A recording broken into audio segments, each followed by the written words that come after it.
Hello, welcome to the inaugural episode of my YouTube channel.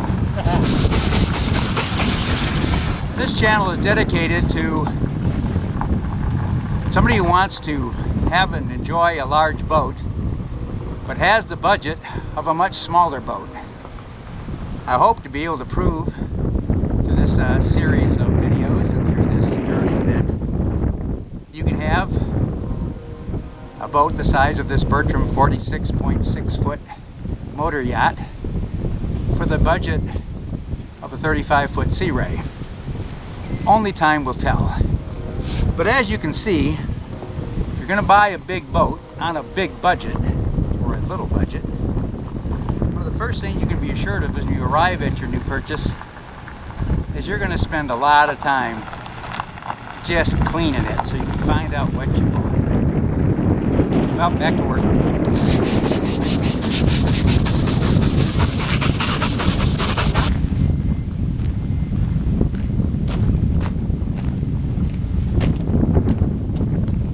So what is the project?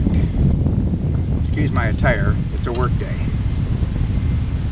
This is a 46.6 foot Bertram motor yacht, or flush deck cruiser, or insert other name. This is a 1981 46-foot Bertram. Its length from the bow pulpit to the swim platform is about 52 feet. This boat was bought on an auction site, a salvage auction site, but this was a donated boat. I bought this boat having reviewed about 8 pictures of the boat. Based on just reviewing those pictures and with no visual inspection of the boat, I bought the boat at auction. I'll go into the details of the auction and how much I invested in this boat, but needless to say, I felt at the time of the auction that it was worthwhile for the price I paid, even if the boat was a total disaster.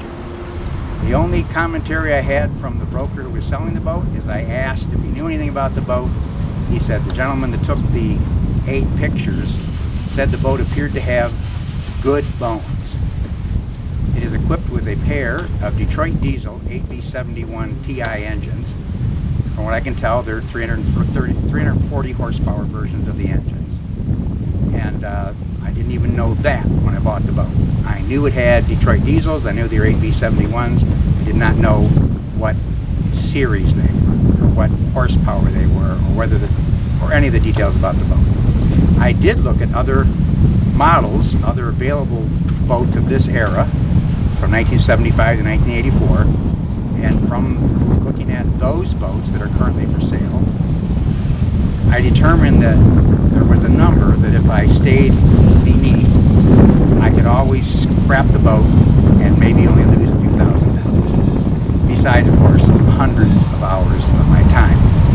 So this channel is dedicated to those of you who will spend a year, 2 years, 3 years, 4 years, however long it takes to take your value purchase and turn it into a boat that you can enjoy, hopefully, for many, many years after you invest your time.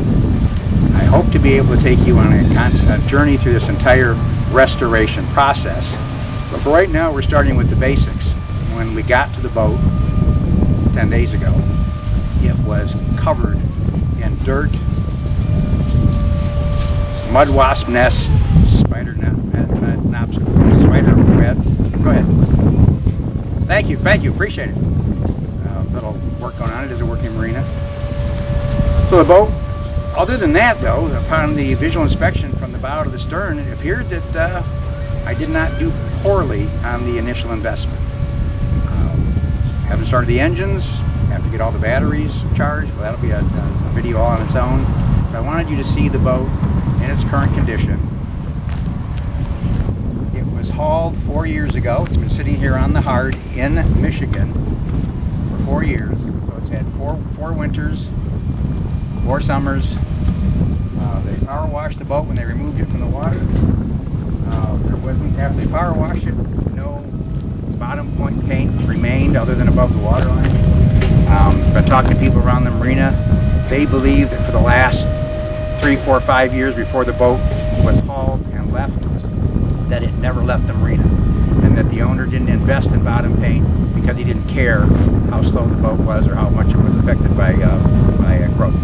So this is going to be a takedown of the fiberglass, inspect the hull, fix any cracks in the fiberglass, barrier coat I'm not sure about yet, bottom paint. I mean, it's going to be a lot of work just on the bottom. But the first thing is, before I bring my wife out to see the boat, or any other friends out to see my folly, I wanted to at least get it clean enough that it doesn't look like I'm an idiot.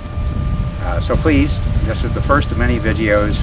I don't know if this is how long a project this is, but we're going to go through this process together. I think there are lots of channels out there where people buy 16-foot boats and restore them. They buy 20-foot boats and restore them. They buy 28-foot boats and restore them. They buy 34-foot boats and restore them. Most people that want to have a 50-foot boat will just write the check.